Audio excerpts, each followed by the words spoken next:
These high-tech suits are revolutionizing how we work, heal, and even explore new frontiers. But what exactly are they? A wearable exoskeleton is essentially a robotic suit designed to enhance a person's physical capabilities. Made with lightweight, durable materials like aluminum and carbon fiber, these suits are equipped with sensors, motors, and artificial intelligence to assist the user. They can be powered by batteries and controlled through intuitive systems, often responding to natural body movements.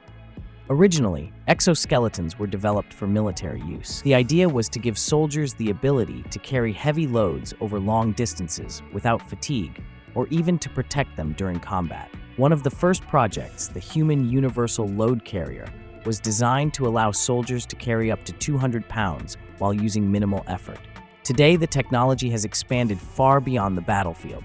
Industries like manufacturing, construction, and logistics are using exoskeletons to prevent injuries and boost productivity.